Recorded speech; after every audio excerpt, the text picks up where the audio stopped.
This meeting is being recorded. Thank you very much, Amy, and Happy New Year, everybody. Good to have the gang together to have this chat this morning.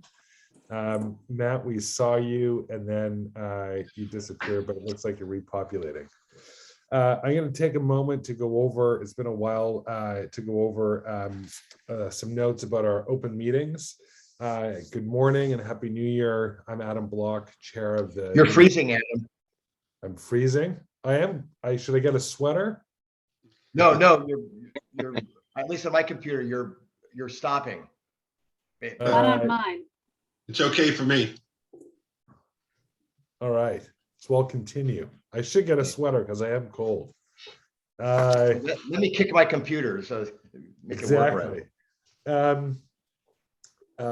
Chair of the Needham Council of Economic Advisors. This open meeting of the Needham Council of Economic Advisors is being conducted remotely consistent with state regulations and is being recorded.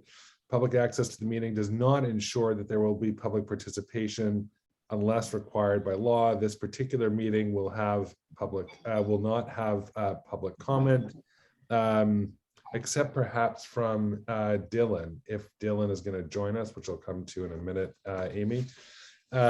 First, we'll confirm that all members of this subcommittee are present. When I call your name, please respond in the affirmative.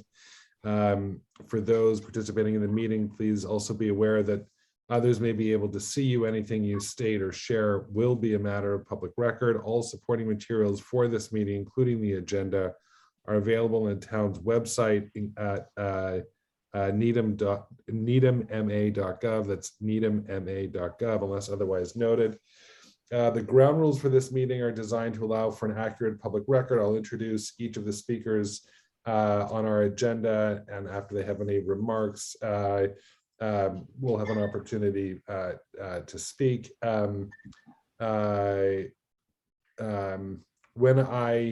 At the beginning, when I call on your name, please state your name for the record. First thing is I'll do a roll call of this meeting of the subcommittee. This is the District Refocused subcommittee. Mike Wilcox. Here. Adam Meisner. Here. Stu Agler. Here. Rick Putprush. Here. Excellent, good timing. We had Matt Talkoff, but I'm not sure if he had a technical glitch or not. Hopefully he'll repopulate. Also present is our Manager of Economic Development, Amy Helson. Good morning. Good morning. Were you able to send the link to Dylan? I was, yes, and he did respond that he was attending. I think that he drops his kids off at 8:30, so he'll probably populate in after. The other note that I had, Amy, is that if we haven't, we should put this online, this spreadsheet that you put together for the district, Needham Center and Chestnut Street, the dimensional regulations, and I think we had another one for the use tables. Is that right? We did. So that will be helpful.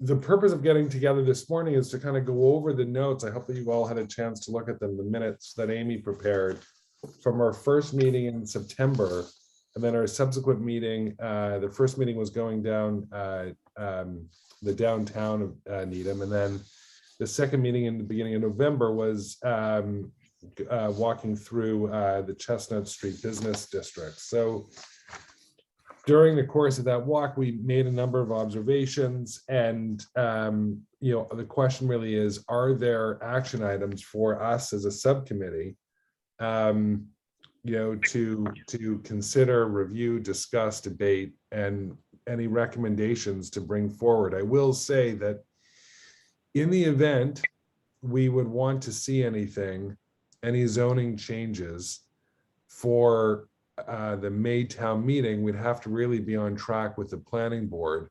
for next month. So just bear that timing in mind. or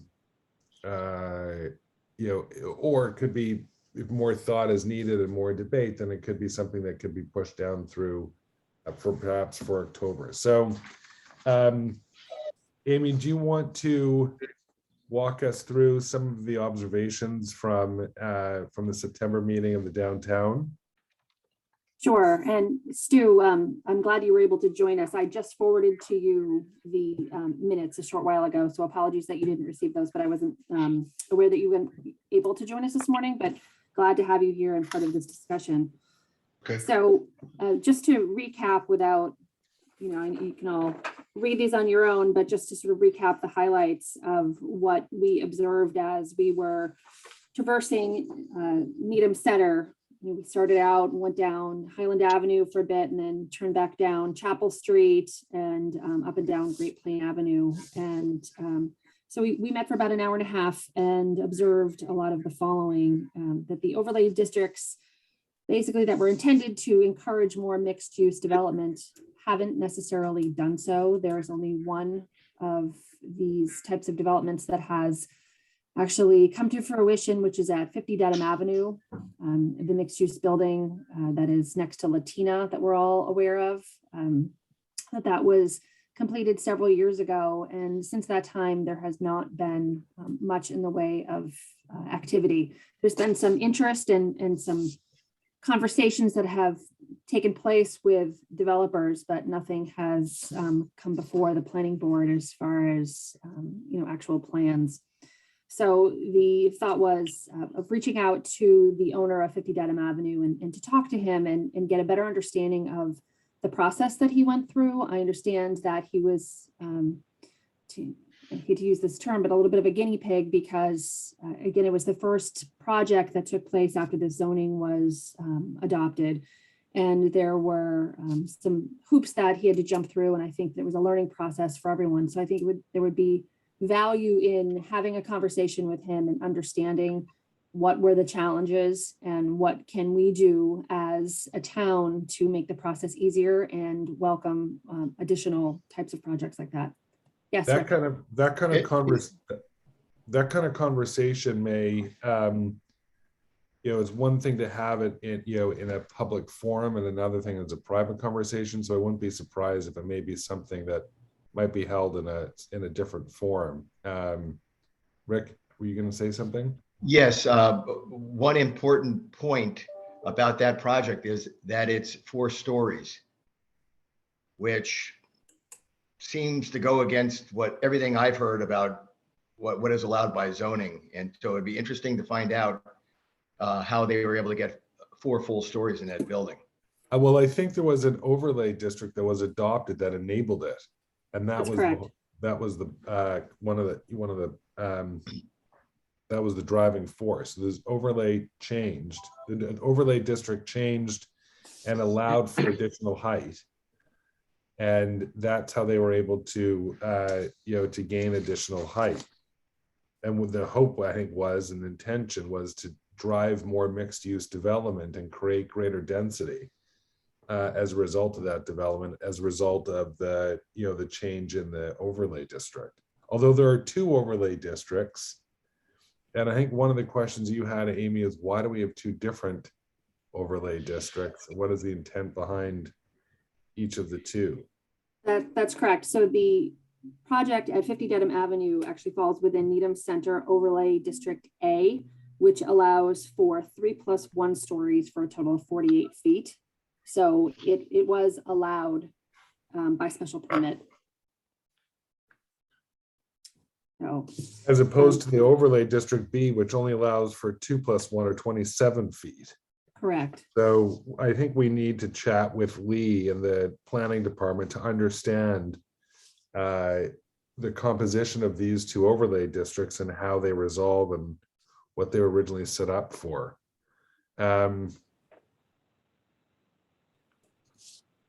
There was some other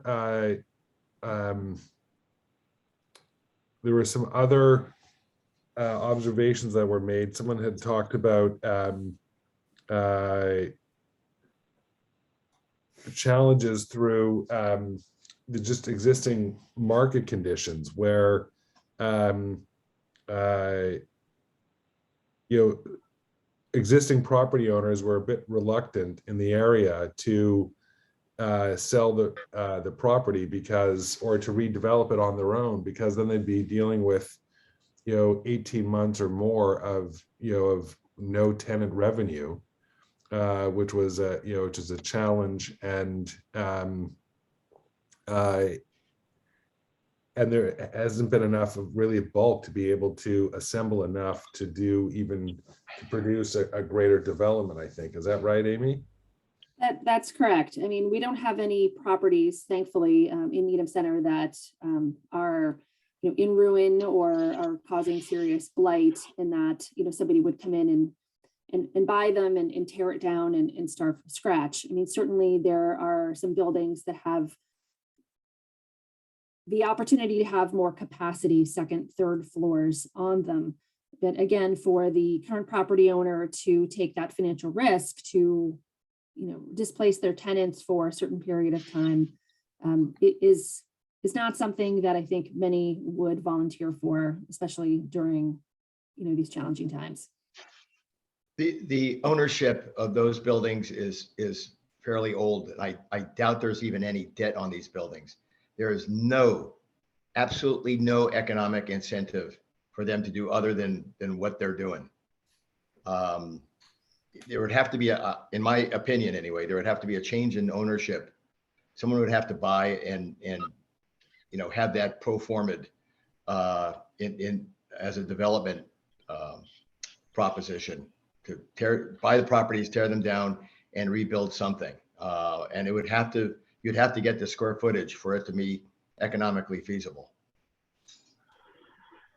That makes sense, and that's but these things haven't really been turning over. I think what you're saying is that a lot of these tend to be now legacy property, right? And there's no economic incentive for them to sell, except at some point there may be, because the zoning is already in place, it sounds like. It's just a function of these families or entities that own the properties eventually looking to dispose of their assets. I think that's pretty accurate. It's right now. In fact, it's probably I don't know which generation of ownership it's in within the families that own those buildings. Second or third. It'd be interesting. It would be interesting to research the ownership of those buildings along Great Plain Avenue. That's right. We can fairly easily assemble that information. Right. I know one of the buildings across from the Rice Barn, which is a series of condominiums, actually. I think it's a 3-story building that it is for sale. Is that the beige building or is that a white building? Rick, I think that I think it actually sold those condos. Yeah, Scott Hughes had it for sale. Yeah, I thought he sold. I'm pretty New sure Dover. he sold them. There was an opportunity either to buy the whole building or separate condominiums, as I understand it. Yeah, we helped way back when. We helped. I mean, we worked a little bit with the original purchaser and developer of that as part of our committee here.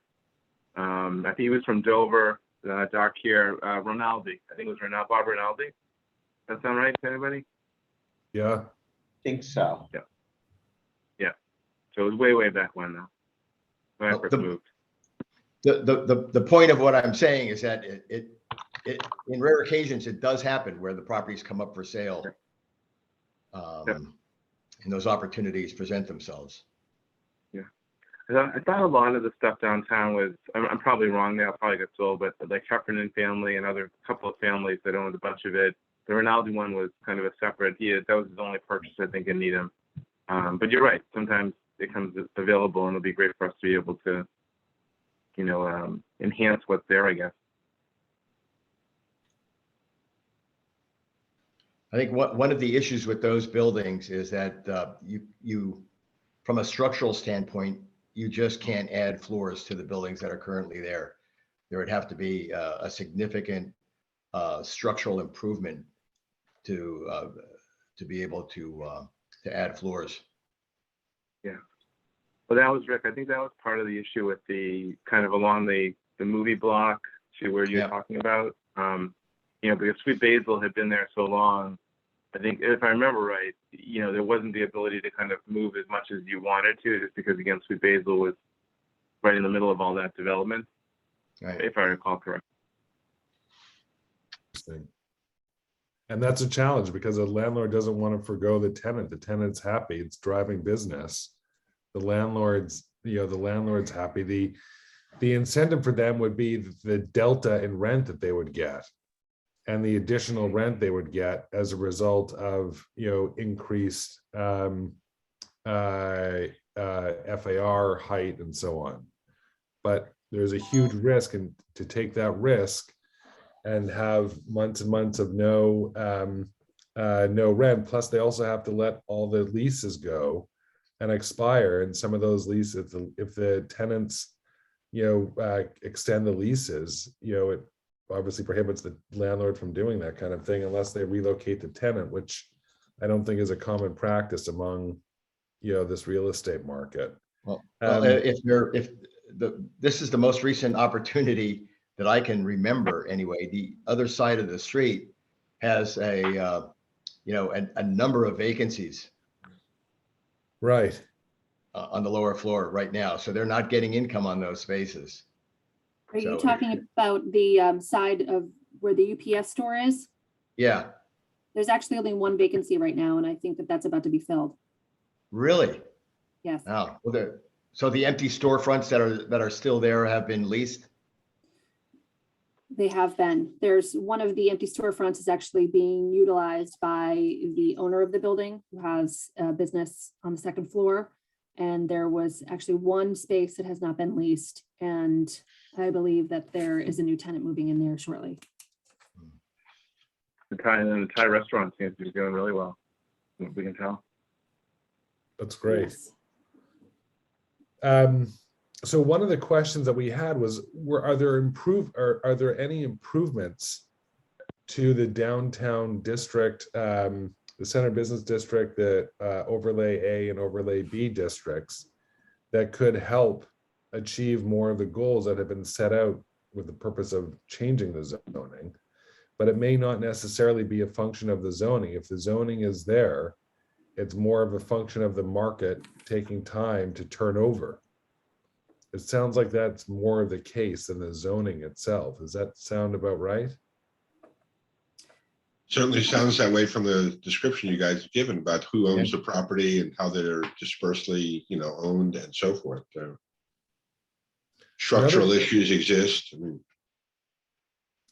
Another question came up is we should look into the parking requirements and see whether parking is an obstacle for certain types of prospective businesses to come to town for redevelopment, which Amy, it would be good to have a discussion about the parking requirements in town. That actually might be something for the whole of the CEA to chat about if it's not something from this specific subcommittee. I agree. Just as an FYI, there has been a request put forth for the Springtown meeting for funds to do a comprehensive parking study, not only for Needham Center, but for Needham Heights.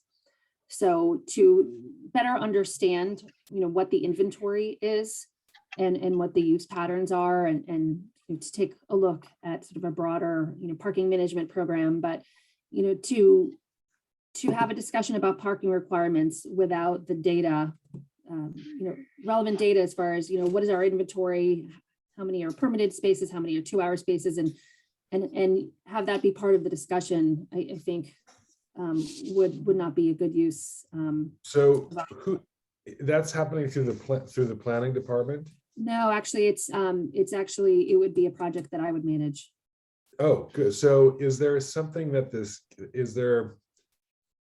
it sounds like at some point there should be maybe a meeting between people from the CEA, the select board, and the planning board, and maybe other stakeholders, to chat through the changes, and probably with also the, town engineer, to chat through the needs of parking in town.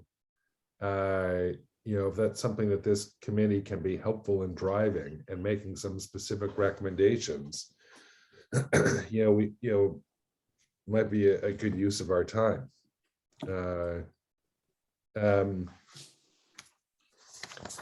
So I just have a basic question on parking. Are we getting that pushback from landlords? Are we getting that pushback from residents? Are we getting the pushback from someone else that there's insufficient parking? Well, the parking, I think, has come up in a number of different areas. I think that we did, Rick and I think you, Stu, and some other, and other people did a canvassing of the business. And one of the problems that came up was, the lack of knowledge of where parking is in town, in particular in the center business district. That actually led the town to that specific initiative and recommendation that we made to the select board, ultimately led to the creation of parking signage. Right. One of the problems that's come up is that parking signage itself may have been designed in a way that's effectively buried. It's not prominently displayed, and it may still be getting lost. We don't know. It's something that we want to talk about and look at, but that's part of the challenge for parking. And then there's been an ongoing discussion of parking because there are different needs between employees versus customers, and who's using which lots. And there's municipal lots that are, where you can pay for parking for employees and the local businesses to free up more of the parking on the street for customers, and in some of the other municipal lots also for customers. So the question about parking comes up also through the planning board when there are a number of parking waivers. So there may be a requirement under the parking bylaw section to have a certain requirement of parking, and then developers are coming in to reduce and get a waiver for a reduction in the number of parking spaces. So I see that on the planning board, and yet it's also an experience that we've had with that we know about with other businesses too. I know historically, historically, I know that it may still be in place. Some of the restaurants that came in way back when, like Masala Art and others, they had some requirements to have employees park, maybe even down in the Heights, and they had them shuttled over. Those things probably, I'm guessing, lapsed. And I haven't heard from any of my friends, at least, that they're concerned about the parking downtown, but I agree that signage, I think I remember back when the signage was done, there were certain restrictions on just the height, the size. The town has a lot of stuff around just how big and how bright signs are. And so maybe that was part of the reason for the loft stuff. I would be most concerned about, if Bertucci's goes out, for example, at some point in that parking lot, that was always historically the parking lot which had a lot of problems, just because when you bring in a new restaurant or something that's more, bringing in people and stuff, people get all kind of nervous about kind of the parking right there in the center of between the Heights and between Needham Center. I don't know how long the Bertucci's lease is, or if they're doing well or not. But. Interesting. I have no idea what the duration is on their lease either. I hadn't heard about. So we represent that property. The other side of it, though, where Pure Hockey is, we were marked in that space. So, and the Grossman Companies owns it. Pure Hockey ended up renewing, but at no point did the Grossmans say that they're going to be looking for a replacement tenant for Bertucci. So, do they own both sides of the parking lot? Yes. So it's all one property effectively. Yep. Okay. I think to Adam's point is that if applicants are continuing to seek a waiver for parking and the planning board is continuing to grant those waivers, is there a need for even having the parking requirement in the first place? So taking a look at that and wondering if it's perhaps antiquated and needs to be updated. So that's great that you're gonna be able to, go through that study and, and we're here to, to help with that. And just to add a footnote to that is that, there are several reasons to do a parking study, a couple of which we just talked about. But the town is also looking to continue the improvements to the streetscape. And as of right now, tentatively, the phase 2 and 3 of the streetscape improvements are scheduled for next year, so 2023. And some decisions need to be made as far as parking, as far as on-street parking and bike lanes and those sorts of things. Those are discussions that the select board will be taking up. Again, they'll be revisiting those issues because the original plans are several years old and there may be a shift in priorities. There's new members on the select board now, and also I think the pandemic has also proven to us that the use of public space is more valuable now than we ever thought it was. And so, taking a hard look at the plans and having discussions related to parking versus bike lanes versus expanded sidewalks, those types of things. So it's going to be necessary to have that parking study completed before plans are finalized for phase 2 and 3. So for phase 2 and 3, I'd like to see an inclusion of also, a revision to this parking signage. Okay. So I'd like to flag that. Our lighting, I'm curious, Adam and Amy, is like it's funny. Everybody always says, like, I think a lot of people realize, like, Needham is nicer than Wellesley. Like, a lot of stuff we do is better and stuff now. The one thing that you constantly hear is just, Wellesley has a beautiful kind of the lighting, kind of the consistency of the look and stuff and design of their down to like their main street there. Is part of the process with the Needham Select Board to look at stuff like the lights and everything else that are in Needham Center and Needham Heights, for that matter. That's my understanding, but there have already been new street lamps that were installed as part of phase 1. As we know, it's that started close to Town Hall and then went down either side of Great Plain Avenue. So that would be continued down either end of Great Plain Avenue substantially. But there are other things that can be considered. I mean, the widening of sidewalks, there's constantly a balance between wanting to get traffic through, but also making it a pedestrian-friendly destination. If people enjoy their walking experience, they are willing to walk further. So we want people to drive to Needham Center, not drive through. We want to be a drive to destination, not a drive through. So there's always sort of a little bit of a struggle between the folks that want to make it more of a villagey feel and to encourage, foot traffic and commerce versus, the traffic engineers that want to be able to move, a higher volume of cars through. So those are the kinds of discussions that I think are going to be taking place. Do you think that the lighting will come down Highland more too? I know Highland got some lighting as well, but is that the thought that Highland's not just Great Plain? That is not part of phase 2 and 3. Those will be future phases. And in fact, Chestnut Street, which we're going to talk about in a little while, is also going to be included in future phases of streetscape, but we may be talking many years out for those. So part of that was, dealing with the streetscape. From our observations of the walking tour of the downtown was, a lack of trees and green along stretches of Great Plain Avenue, which is also true down Chestnut Street as well.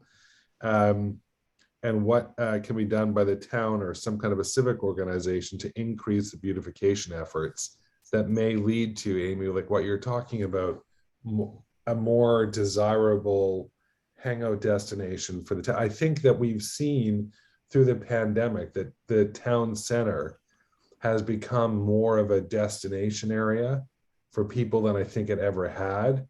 And it would be great to be able to do the things that post-pandemic will preserve that and attract more people to the downtown. Adam, what do you have in mind there? Are you thinking more permanent stuff or flowers or what? Well, this is something that we open for discussion. I think that's going to be discussed through the beautification effort, the committee that's looking at that. But we have an opportunity to make some suggestions. So it's something for us to discuss. Well, I think the only thing I would add, just because my wife happens to be involved with one of them, but the garden clubs in town do some maintenance of different squares and different properties around town already. Now, I'm not sure they're interested in doing more, but it might be something just to inquire if that's something we're looking to do. Whether it's I think theirs would be more flower related as opposed to hardscape or something like that. But it's just another resource you guys may want to think about contacting and seeing if what they'd be willing to do or how they might be involved. Amy, all of the lines of people waiting for the free COVID tests, where do they all park? Do they all park in the Walgreens parking lot? I suspect that many of them do. I can't say for certain, but based on my observations, it looks like many of them are doing that. Has there been any complaints from Walgreens that, Not that have been brought to my attention. In fact, one might assume that Walgreens may be having an increase in business because of the people, walking by or waiting in line. stop by to get a water or a soda while they're waiting in line? And then pick up their medication afterwards, Yeah. if they've tested positive. God forbid. So a beautification effort may attract more activity, into the downtown, and that's probably true with Chestnut as well. There was also some discussion that we had about sandwich boards, and someone had mentioned that sandwich board signs can enhance the pedestrian experience if they're done well. It'd be great to have some examples of that. I've got actually a ton of examples. I served on a committee in Dedham in which we looked at sandwich board signs, and I know more about sandwich board signs than most people, I think. So I'd be happy to put those together. Send some examples around, because maybe those are some of the additional suggestions that we may want to contribute towards the town's efforts. I mean, the sandwich boards are currently allowed by right, as long as they adhere to certain parameters as far as size and what is contained on the sandwich board. So right. Many of the businesses currently use them, and I have to say a lot of the businesses do a really nice job at having sandwich board signs be an extension of their business and enhance the pedestrian experience. But I think there's always room for improvement to engage more businesses to do the same. I think go ahead. I was going to ask Adam just on that kind of connected to that, and I apologize if you guys already spoke about it, but just in the idea of sandwich boards and bigger, which I happen to like the idea of bigger sidewalks and stuff. Is the thought like a longer term keeping like the outdoor dining and encouraging more of it? I mean, I hear from a lot of people, and you probably do as well, that they really like it. Is that being discussed? Did you already address it? If so, don't need to repeat it. So excuse me. I think that at the last town meeting in October, there was an effort made to, which was a successful effort, to make more permanent some of the changes that came about during the pandemic, to be able to enable more of that kind of activity on a longer term basis, right, Amy? That's correct. In fact, we're in the process now. Town staff is is working with the restaurants who are interested in continuing their outside dining. We are working with them to ensure sort of the approvals based on whether or not they are on private property or public property, and going through the efforts to get them approved. And of course, there also needs to be approval by the ABCC, because if alcohol is served outside their premises, they need to get an alteration of premises approval from the ABCC. So we wanted to start the process very early so that there was no sort of lapse in service, because the governor's order to allow outside dining ends on April 1st. So the idea was that, we started last fall, had to wait for the AG's office to, approve the change in our local bylaws, but we are working very diligently behind the scenes. Town staff is between the planning side and also the office of the town manager, to ensure that businesses are going to be ready and able to go for early April. That's great, Amy. And would that extend across the town? Like, for example, the business center, obviously, you've got some hotels, look at their restaurant, you've got even just down by the set, like on Highland Ave, which has that huge sidewalk in front of Dunkin' Donuts and Dunkin', and in front of the Hungry Coyote place and stuff. Would it extend across everywhere in town? It's the entire town. Yes. That's great. I'd like to take a minute here just to introduce everybody to Dylan, who has recently joined the CEA, who's been gone through the interview process and candidate selection process. So welcome, Dylan. Everyone. Dylan, this is a meeting of the subcommittee, the district refocusing subcommittee. And in September and November, this group went on a walking tour to the downtown or center business district, and then also down the Chestnut Street business districts, and looked at the current condition and looked at the zoning. And we're talking through some of the observations that we made and highlighting certain areas for action. So that's what you're hearing us discuss. Great. Yeah, And thank you. do you want to give a little bit of a background about who you are? Sure. Yeah. Sorry, I wasn't around for the very beginning of the call. I was dropping my kids off at school, and I have been listening in since then, but I was driving, so that's why you couldn't see me until now. But yeah, thanks for the intro, Adam. Glad to be a part of this. This is actually my second town committee appointment, so I've been involved in with the historical commission for a couple of years now. So I'm not new to this type of forum and this process. I'm currently the acting clerk for the historical commission as well, so starting to get involved more in the sort of officer side of things as well. My personal background is as an entrepreneur in the healthcare field. Prior to moving to Needham, I lived in New York City for 10 years, where I'd been a co-founder for a medical service business in the spine surgery field. That business was acquired in 2018, which is when my family and I decided to relocate to Needham.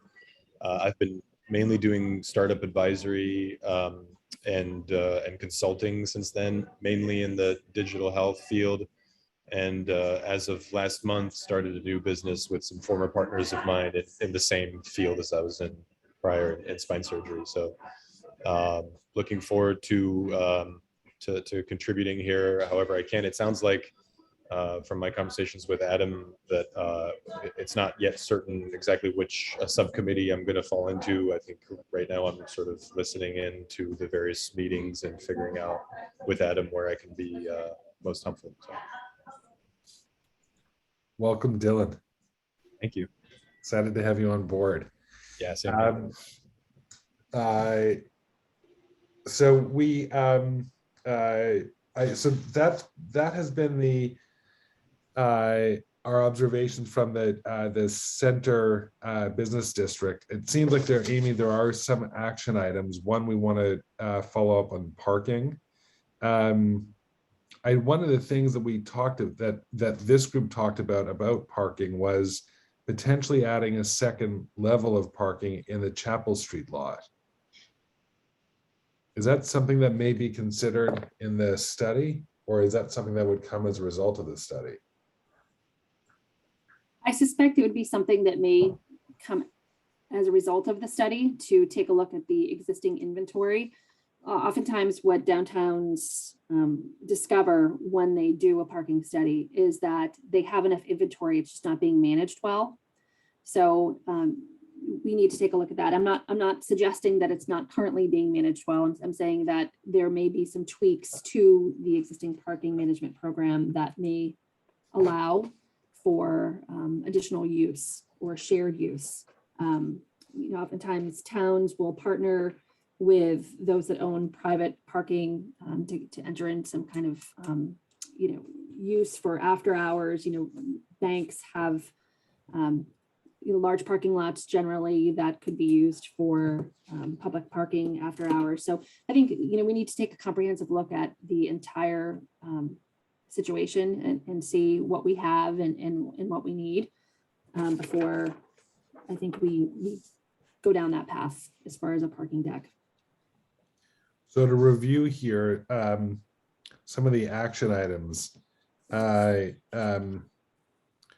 we're going to, someone from the group will have a conversation with the owner of the 50 Dedham building, that development, and understand what their experience was, and also to chat with Lee to understand from the town what the experience was, so we understand both sides of the thing. Amy, maybe you and I might have a conversation with Lee at the same time about the distinction between the Needham Center Overlay A and Overlay B district. In terms of the streetscape committee, I think we want to make specific, I think we want to raise some comments. I mean, I don't know if we'd send a letter. Probably we should do something like that. And I don't know which committee is handling the streetscape project, but specifically identify efforts to beautify the streetscape that can attract more destination placemaking in the center business district.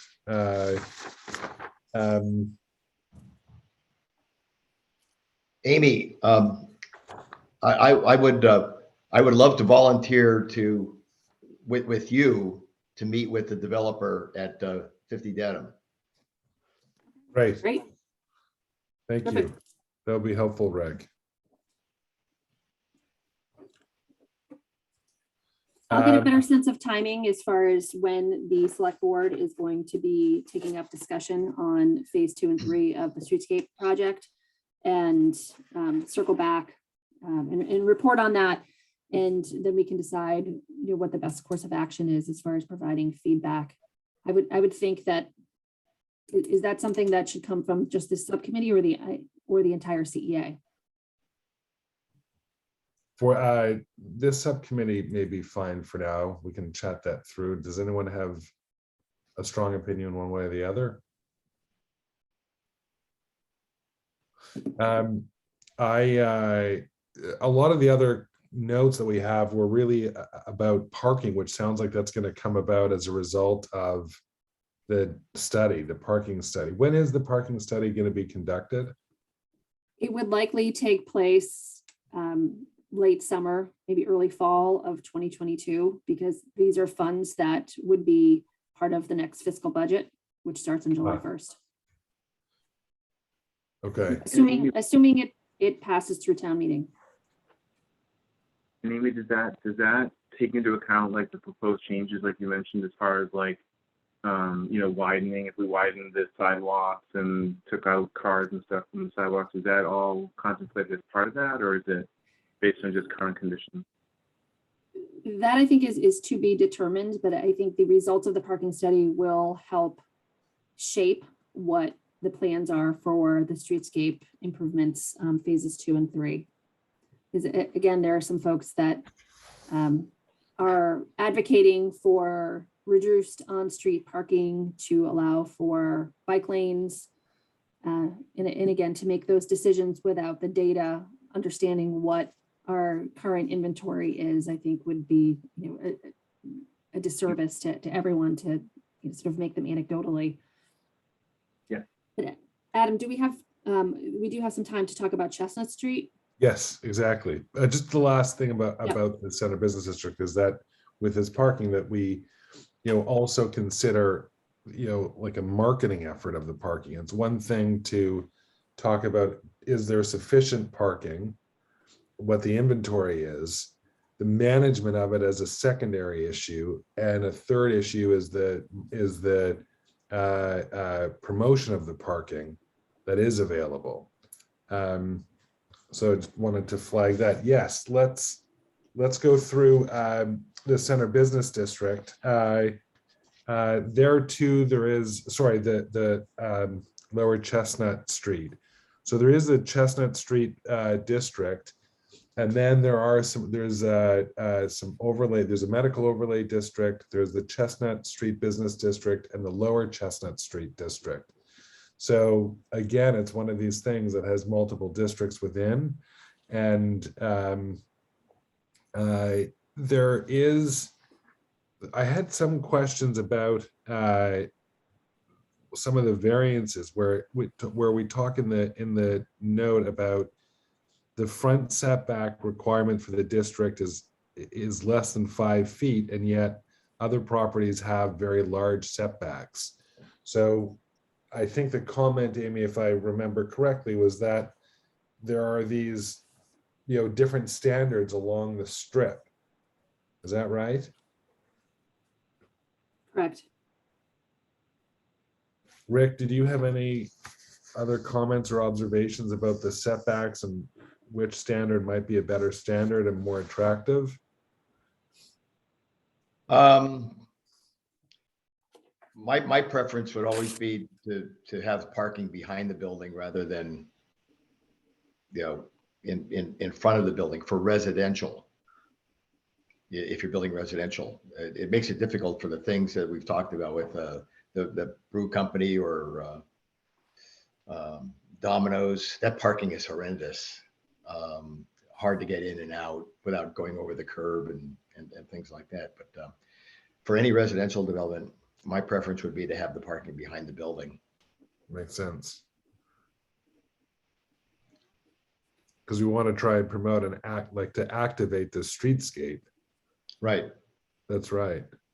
One of the things that we're doing is we moved to Chestnut and High Rock, and we'll walk with our son and now our puppy, up into the center of town. So, Chestnut Street is always on our mind, and it also seems to be this disparate, section of uses. Like there is this, from the center business district all the way down, we've got Harvey's, a great local hardware store.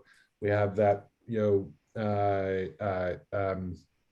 interesting car sales shop. Then there's also auto body, farther down, and there's the hospital, which takes up so much of it, daycare centers, and then these other kind of disparate industrial businesses off, kind of behind Chestnut Street, almost in both directions, because you've got Holly Cleaners near Ray's, and you've got the other body shops, Speedway, and behind near where the Reveler is, that kind of area, and Dunkin' Donuts. So one of the questions, I guess, is, are there certain types of uses that we want to attract and modify the zoning for these different districts, or modify the dimensional requirements, to attract, some turnover in the area? Because again, it's one of the challenges to this area is a lot of fractional ownership and small lot ownership, and plagued with the same challenges in the center business district, where these businesses are fully tenanted up. And it's not such an easy task for the property owners to consider letting the leases lie and take the burden of the risk, to carry that risk for 2 years to see if there's going to be what the appetite will be like for the new development. Adam,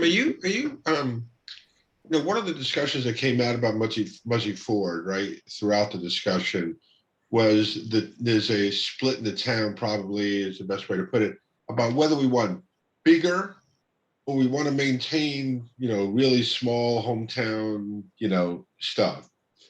So I guess maybe the question is the current zoning and the current issues of fractional ownership, is that precluding small time stuff from happening and recirculating, or is it just preventing the multi-use, larger, I don't want to go big box store, but, larger entities? And is the town residents fully supportive of that type of development? Or do they just they don't want turnover of the secondhand stores, and they want a few less banks, and they want more retail and, and continue with being a great restaurant town? From where I see, it's all of it. Yeah, I guess maybe my question is, we're asking a lot of questions about what can we do to change zoning or improve X, Y, and Z to allow more people to be interested in developing properties. And I guess what I'm asking is should that be the driving question? So that's a good point. There's none of the zoning that we have. Rick, I'll come to you in one second. None of the zoning that is currently in place would attract that kind of mass scale, 100,000 square foot, retail, in town. That's not what we're talking about. What we're talking about is there had been a number of zoning changes that had occurred over the course of time that was designed to produce certain outcomes and goals. And those goals haven't necessarily been met, and certainly if they have, not to their fullest. So one of the questions we ask is why? And we want to understand the anecdotal experiences that some people have gone through, which is why we want to talk, like there was one major, there were some major changes to the Center Business District. There was one development that came out of that, which was, which had a number of challenging spots. We want to understand what those challenges were. I'm not necessarily suggesting that we change the zoning. I think we have to understand the market conditions in place that have adversely affected achieving those goals. And part of that, I think, is this legacy ownership, like Rick mentioned. There are a lot of these small, medium-sized or small, some of them are smaller businesses. They may own multiple properties, but they don't own, 100 properties. They may own 6 or 7, they may own 2 or 3 in a multitude of towns. And, as Rick says, they may not have much debt, if any at all. And they're rented up. So they're enjoying the constant cash flow.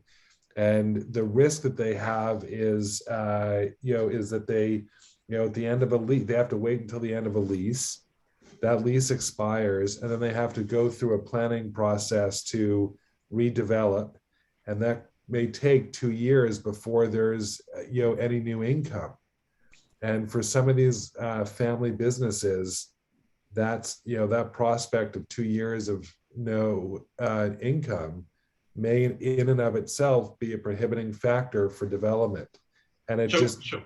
I don't mean to interrupt, Adam. I understand the dynamics, right? And I also understand the drive or the benefit of residential above, bottom floor having more retail or whatever. But I guess I just wanted to test, the drivers of the discussion. If it's that, I understand that.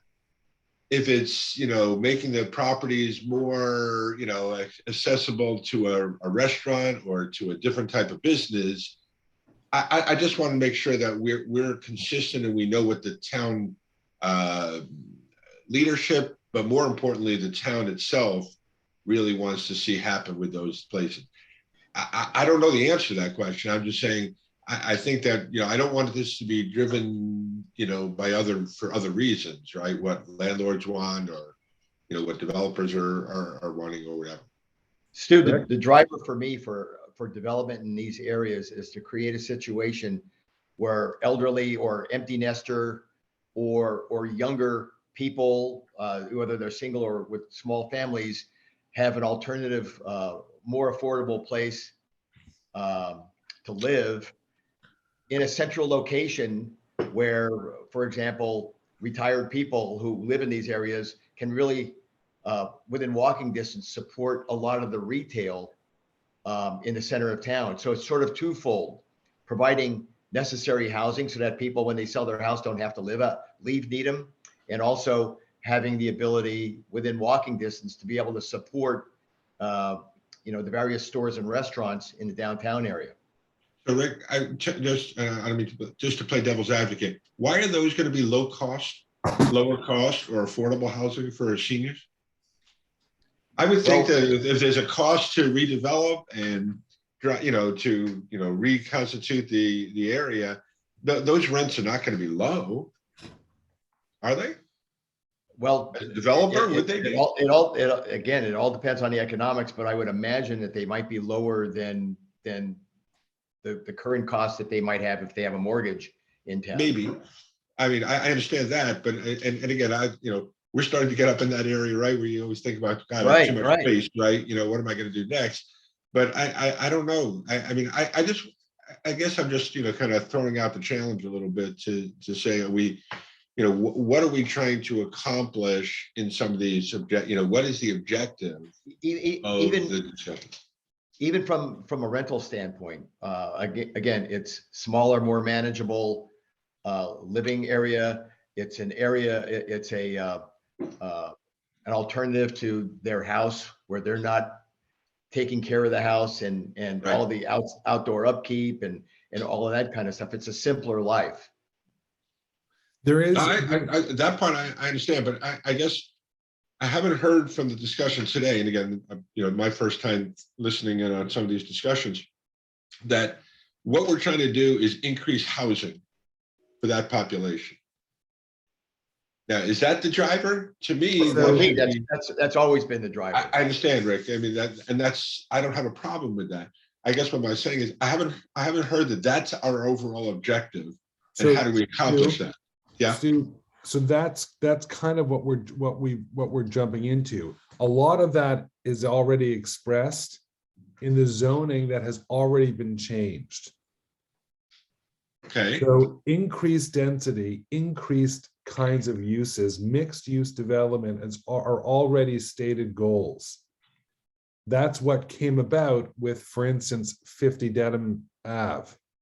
That's a mixed use development. Mm-hmm. And retail on the first floor. Those are goals. There are town goals that have been established through the zoning to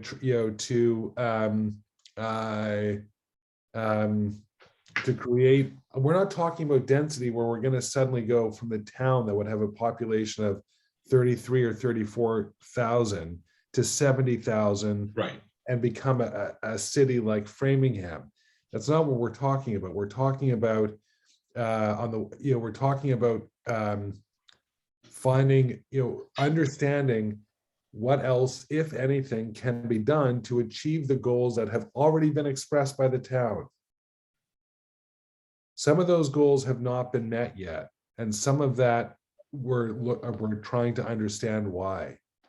One of the things that we may consider are proposing additional zoning changes to enhance those goals if necessary. It could also be a simplification of the permitting process in some areas that may be able to drive more of the development that has already been looked at it, that's already been set out in the goals of the existing zoning. In other words, part of it's zoning, part of it is the process of getting permitted and so on. And part of it, as a third part, are the existing market conditions. And it's So a Adam, balancing.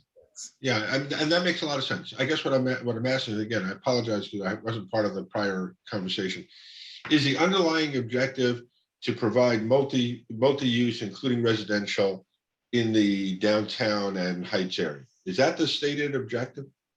The stated objective of this particular subcommittee is to review the dimensional requirements and the use table to determine and to determine whether there are any kinds of improvements that should be considered.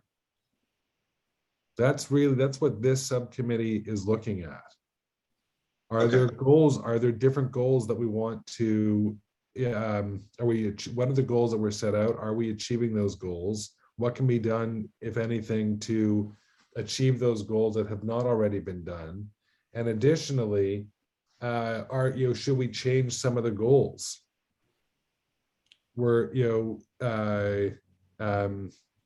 We always want to preserve the kind of the character of Needham on the one hand, and on the other hand, having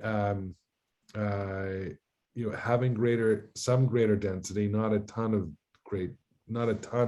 we're not looking to double the population, but there's no doubt that if we have more mixed use, including residential and commercial, in these areas, we'll have fewer banks. How many people at town meeting on Facebook are complaining that we have too many banks, and yet one of the latest tenants in the district is yet another bank? Another criticism we see on Facebook are we have a number of secondhand clothing stores, and we also have, like other areas, have had a small period of vacant properties. And we're looking to attract different kinds, and the only way to attract different kinds of retail experiences is to have greater density. So there's greater demand. Yeah, okay, but see, Adam, I think that there's two separate things there. If the objective is to diversify the offering, and that requires more foot traffic, okay, that to me is the underlying thing. Then you might say it could be mixed use, better parking, better land, streetscape, whatever it is. But I guess I just haven't heard what is the objective, because I hear Rick's primary focus is to get mixed use, to find some affordable, maybe not affordable, but alternatives for housing. Okay, I've heard some folks in the past discussion about consolidating properties so that you can do something together with the properties. So I guess I'm just asking again, I'm a newcomer, I apologize. I'm just trying to get it. Do we have a consistent, driver of the objective? And I guess it just, outsider, I haven't heard that today. So the driver behind this is to understand, are there any kinds of improvements that ought to be made in these districts? That's what this committee is looking at. We're going to go through. For what purpose? For the purpose to understand what the goals are of the districts. Are we achieving those goals, and what else can be done, if anything, to either change the goals or achieve those stated goals? I think that's perfect. Now tell me what the goal is for the downtown district. So part of the goals through the have been to increase the density, and some of the goals that and to increase the mix of uses, to vary the mix of uses. And it's an ongoing process to study those uses and the dimensional tables in each of the districts.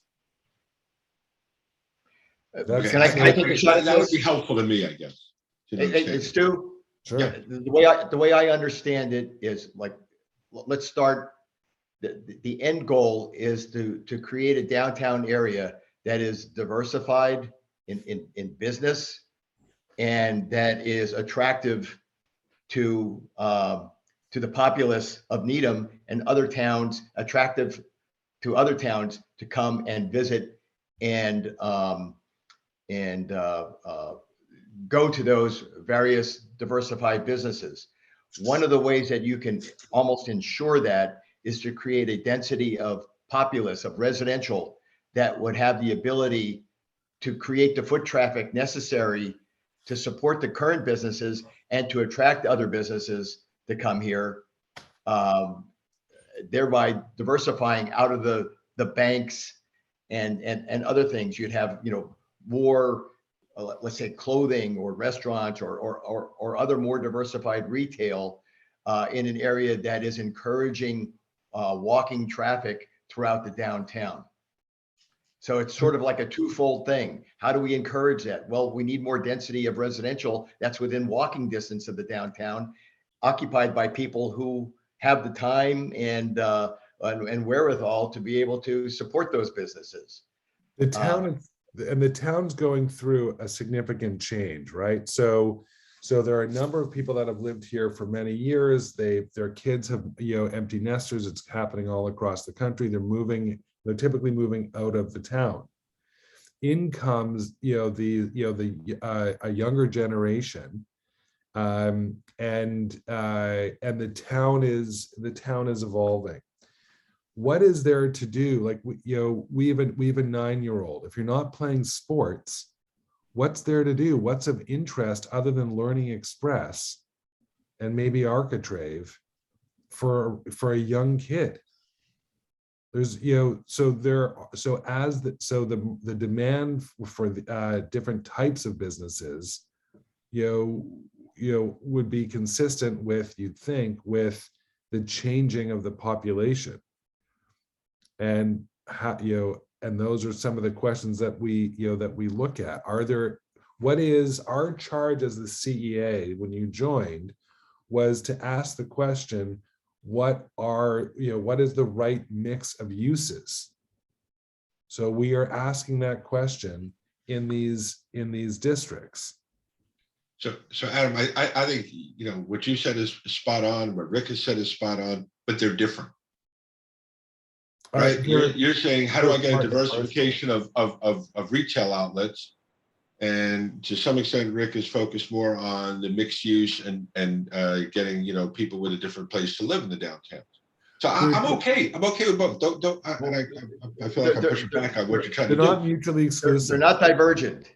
I would argue that zoning affects what you're talking about, Rick. I don't believe zoning affects what Adam was talking about. Well, let's chat offline, so you can get the clarity that you need, and we can continue with the conversation. It's funny. It's funny. I just looked back in 2009. I still have some old documents.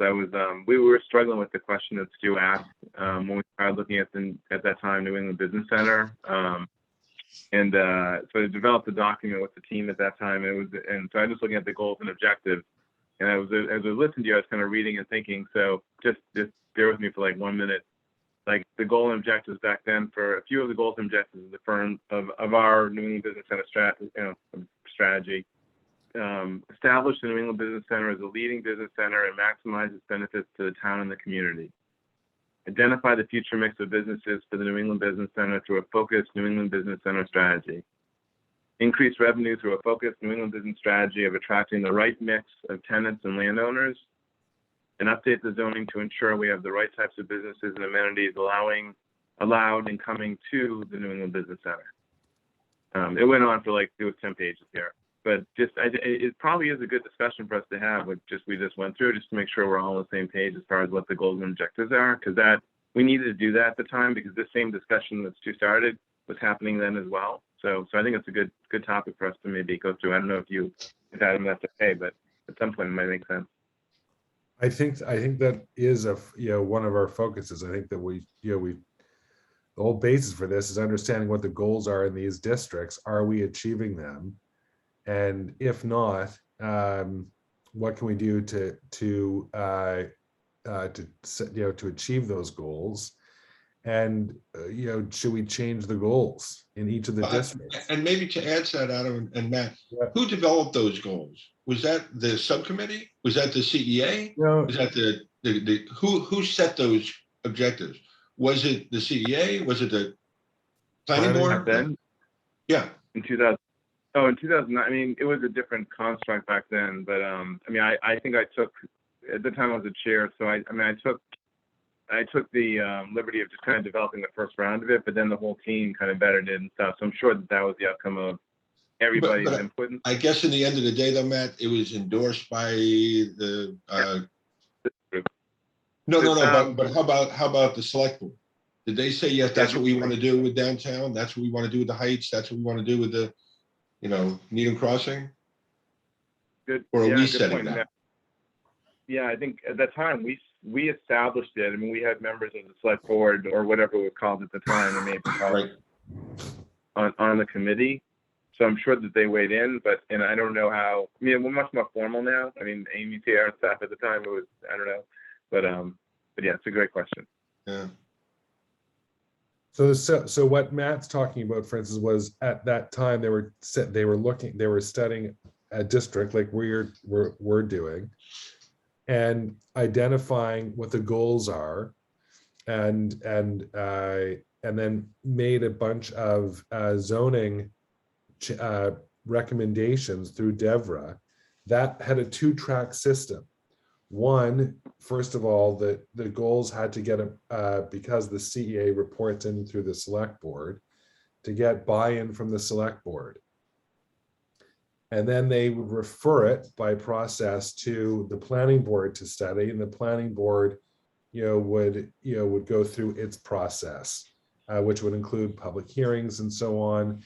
I can't recall if Matt, if you and Devra held hearings with the greater public when you were, and if the zoning changes that ultimately led to, TripAdvisor coming into town or relocating, I should say, relocating back into town in their beautiful headquarters, and NBC and Shark Ninja, and a number of that, there's been a huge turnover in change in that industrial area.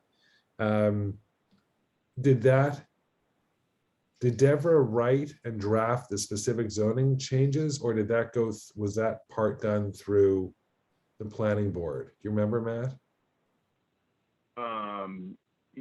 I don't recall. I mean, I think Deborah certainly was deeply involved, and Deborah and Lee would be at every meeting. So Right. I don't know where it went, but I mean, it was kind of almost like a combined effort of the team. Right. That makes sense. And Rick, in the past, there's been some concern that the CEA, which had a different composition before, may have gotten ahead of its skis and drafting specific zoning. We're not looking to do that.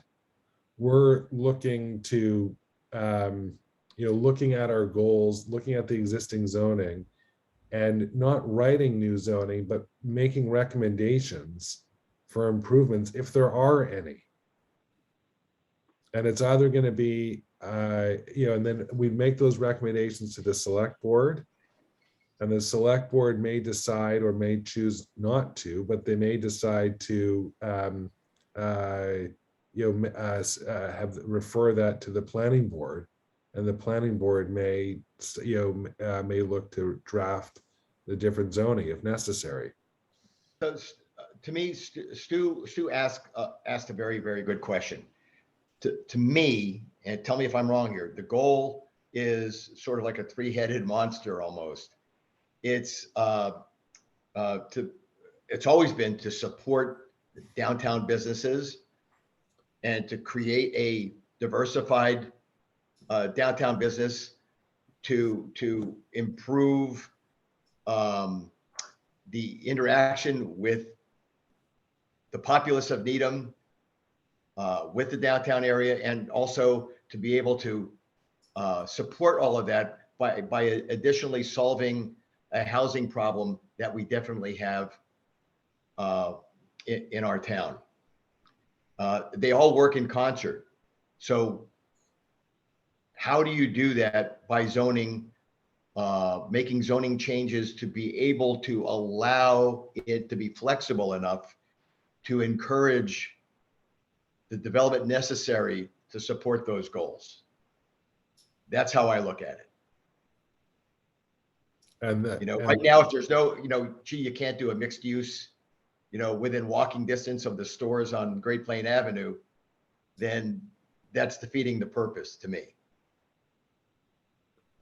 Find the zoning that is flexible enough that will allow the things that support the downtown businesses, allow diversified businesses, retail businesses, improve the experience of the people who live in Needham, and encourage them to walk through the center of town and enjoy what we have here, and also provide by providing the kind of downtown residential that is near transit, by the way, and populated with people who can actually, without having to drive, create the foot traffic necessary to support those businesses.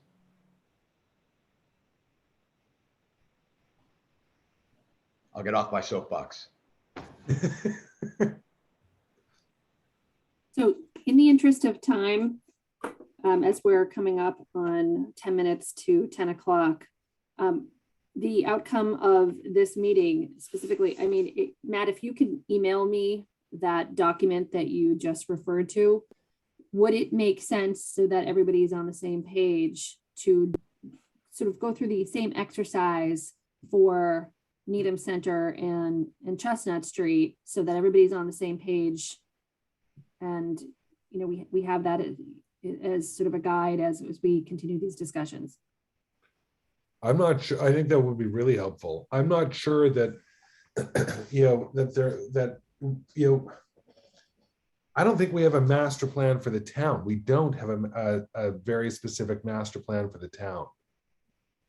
So the master plan itself is comprised of, different, I think it exists in different forms and different ways and for different districts. So I think part of this exercise is going to be to clarify, what those are beyond what we already know through the zoning, which Stu has already been passed by town meeting. There are some goals that the select board has. There are some we have a mandate on the CEA, and we're continuing to, to do that work by studying these districts. We've just started with the center business district. That may have, that has a different kind of mix and a different set of goals than what Matt went through when he was able to affect significant change in the New England Business Center. And we're also looking at that in Chestnut Street, because it's kind of related to the center business district. So Amy, that would be great. Matt, if you could send that, that would be helpful.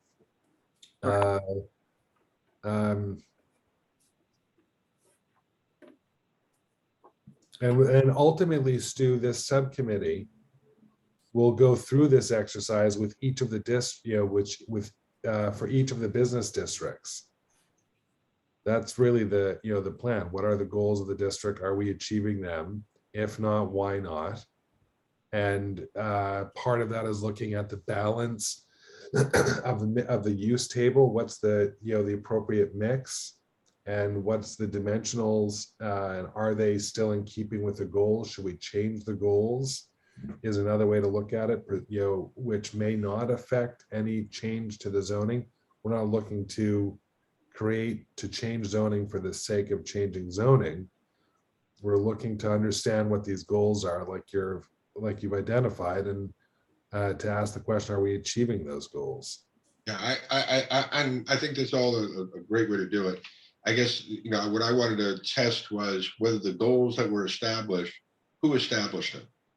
8 people on this committee, town leadership, somehow the town itself. Who is creating the goals for each of these districts? So they're partly set out through the planning, right? And that's been passed by town meeting. So you're dealing with I'm sorry. Go ahead, Adam. I'm sorry.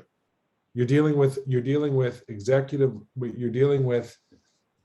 the executive branch of government. which is both the planning board and the select board. And you're dealing with the legislative board, which passes these zoning bylaws, right? We have these bylaws, we have other bylaws that are not zoning bylaws that affect business as well. And I understand that legislative piece and such, but who has endorsed that one of the key objectives is to increase the number of people living within walking distance of downtown? Is that a stated goal somewhere? So I understand think the benefit of it, don't get me wrong, especially in my age group here, but I'm just trying to understand, who's given us this push, this directive, and then said, hey, tell us what's wrong or could be improved upon or streamlined in the planning process or in the permitting process. I understand how you go from here to there and what we're doing. I'm just trying to bring us back to this. Who has made that determination, and do we have endorsement of it, that should be the primary objective? of this committee or the Yeah. CEA as a whole, Yeah, I don't know, because I'm not, we have 7 of us here and it's only 10 on the Those- committee. So so pretty Stu, much the committee. so we talked about during the pandemic, the beginning of the CEA had been meeting every month. Matt, thanks very much, man. Good to see you. Thank you, Happy Matt. New Year. Happy New Year, bud. We went through a period of as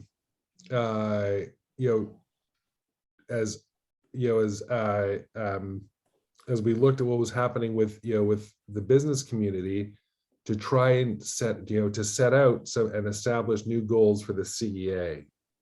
And part of that was to create 3 different subcommittees. One is the small business sector.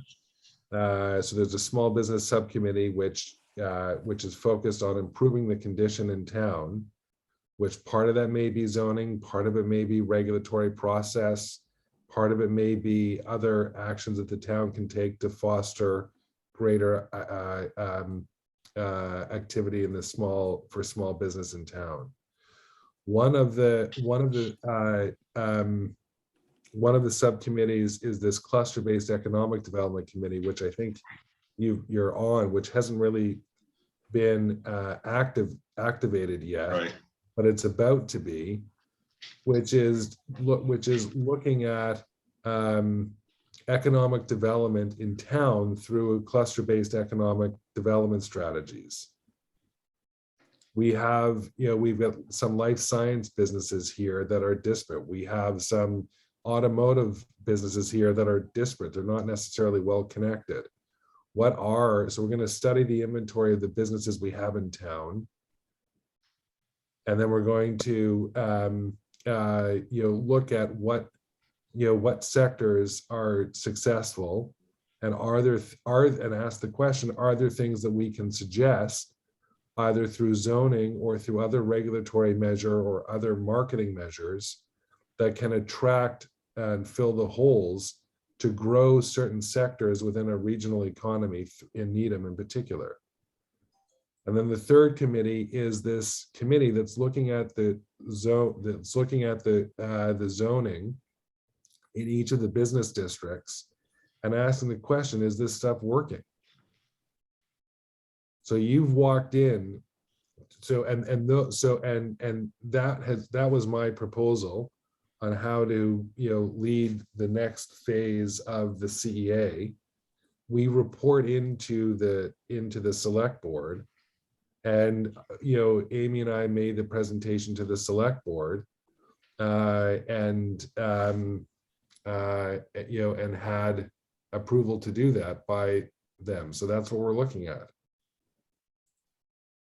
So, Stu, again, the way I look at it is we're looking at some of the benefits that zoning changes could allow to happen. But what the goal really is to suggest a more flexible and broader based zoning that will allow diverse use to be developed and not block things that could eventually be beneficial to Needham from happening. The market's going to dictate what ends up being built. But by suggesting a broader and more flexible zoning for areas where housing that isn't allowed now could be built, that could be beneficial, to allow those things to happen, I think that's the end goal. Let's broaden and add flexibility to the zoning to allow the market to be able to react to things that will benefit the town. Rick, I don't disagree with anything you just said. I think it's a little different than Adam just said. You're focused on, right? I mean, and that's all I'm trying to get at. I mean, but Rick, sorry, Stu, that's partly because we're talking in, for instance, in the center business district, you know, we're exploring what we know that mixed use is a goal. I can't tell you who wrote the goal. I'm not sure, Amy, if you can tell us who wrote the goal, but we know that it's there. Is it working? If it's not, why not? And what can be done to enhance it? mm-hmm. So we're And going. I guess maybe all I was asking is, what are those, whoever approved them, right? What are we working? You know, I guess maybe some clarity for me. Maybe it's in the similar document that Matt was talking about. And you know, and again, I apologize. I'm just joining. I feel like I'm taking you know, challenging everything, but I'm just trying to understand what are those base building blocks that have been endorsed, approved, reviewed, whatever the right words are, that we're trying to do some of these things about. So Amy, I'm going to recommend that you send to Stu the spreadsheet that you and I worked on for the, you know, and Stu, in there, you'll see what the, you know, you'll see the use table and the dimensional tables. And if you go through the zoning bylaw, which you know, if you don't have a copy of, you can pick up through. Excuse me, Adam, guys, I have a 10 o'clock meeting that I gotta Yeah. go to. Rick, thanks All very right, much. Happy New Year, See you, everyone. Rick. Sorry about that. Happy New No, Year. no Thanks, Rick. problem, no problem. Okay. I gotta Yeah. jump. Well, Adam, Yeah. for a Adam, time. thanks very much and Happy New Year. All right, You guys. as well. Sorry about that. Take care. So some of the goals are also set out in the zoning bylaw. So Sorry, Adam, I have to head out as well. It was Understood. nice meeting everyone. All Bye-bye. right, nice meeting you. Happy Noel. New Year. Thanks, Dylan. You too. So again, apologies, Adam, I guess for first time in, I was jumping all over the place on you, but like I said, it's sometimes hard for me to understand kind of the objectives and goals, you know, without having seen them and to understand where we were headed there. So I apologize for that. So no, look, it's valid. You asked a lot of good questions. These are the questions that we're ultimately, you know, exploring, you know, through these different committees. And you know, I meant to connect with you. Yeah, we didn't get a chance to do that. Earlier. Are you around over the next week? Yes. So Where am I we'll, going? Yeah, this week I'm around. okay, great. So we'll connect Okay, and you know, sounds good. that'll be helpful. Sounds Okay, good. so just in closing, I want to throw out there a recommendation for this subcommittee, maybe to meet again in a couple of weeks.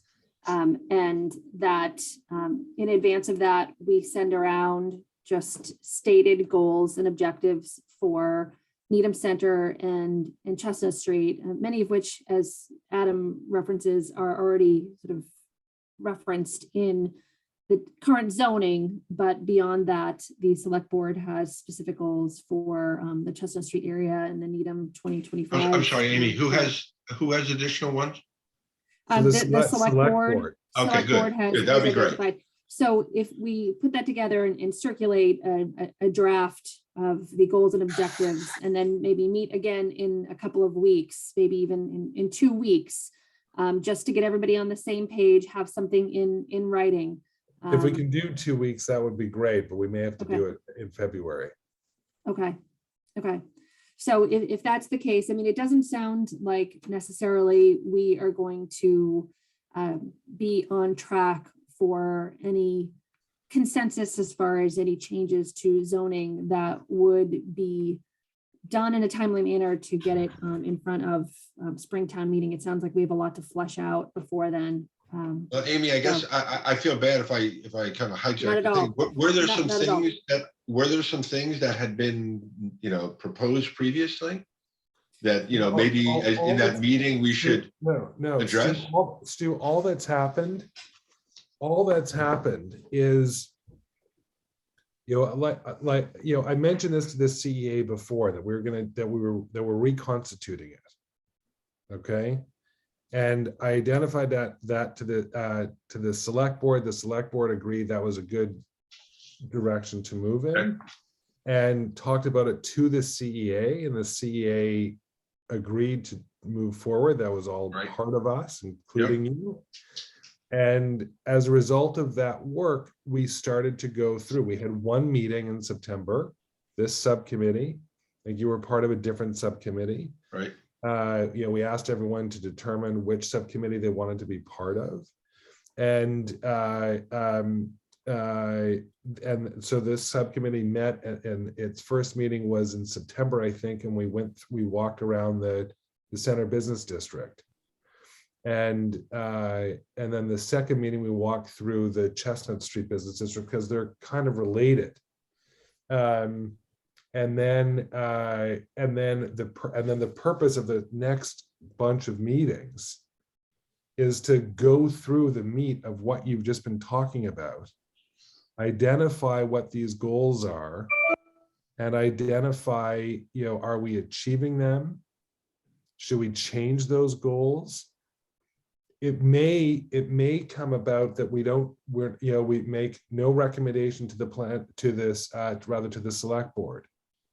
It could be we make recommendations to the select board. Those recommendations will either be, to change zoning in some way, or to change a non-zoning regulatory process. Right.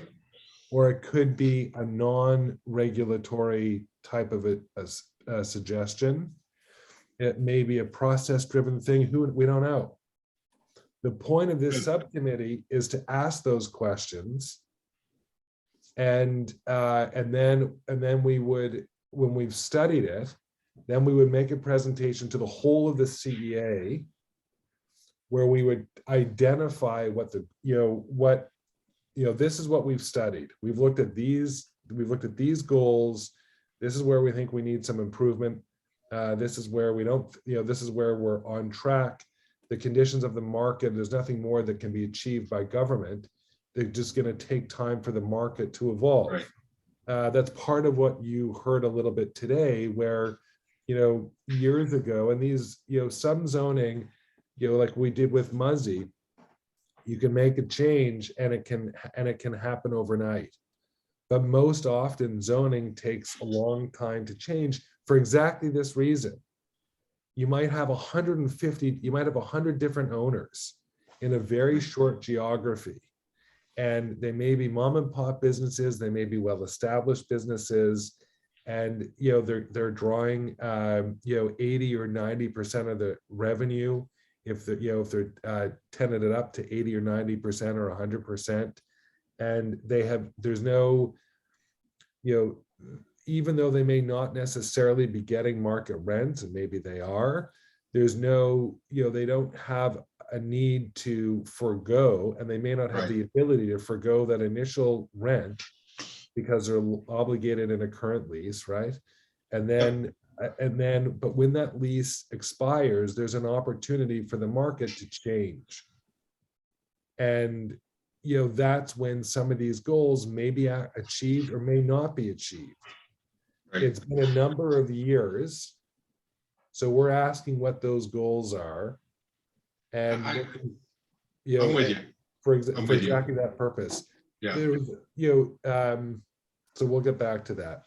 Yeah, like I said, if I had those lists of goals and who said, thumbs up to them, I think that would have gone a long way for me. So I apologize. It's not always that crystal clear, Stu. Yeah. Yeah.